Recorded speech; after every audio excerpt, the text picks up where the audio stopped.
Assalamu Walaikum. Hello friends, how are you? Welcome back to my another video. In this video, I am going to show you how to combine two cells in Google Docs. Let's get started. At first, you have to open your Chrome browser.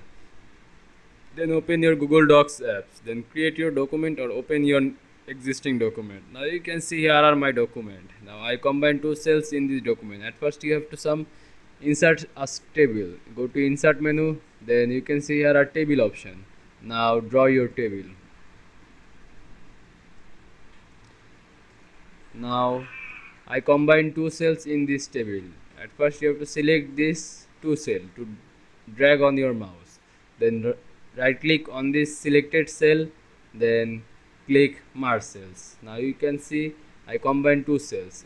There are another way to combine these two cells. Select these two cells, then go to format menu. Now you can see here are table option, then click merge cell. Now you can see I combine two cells in Google Docs very easily. I hope you enjoyed my video. Please like, comment, share and subscribe my channel. Thanks for watching.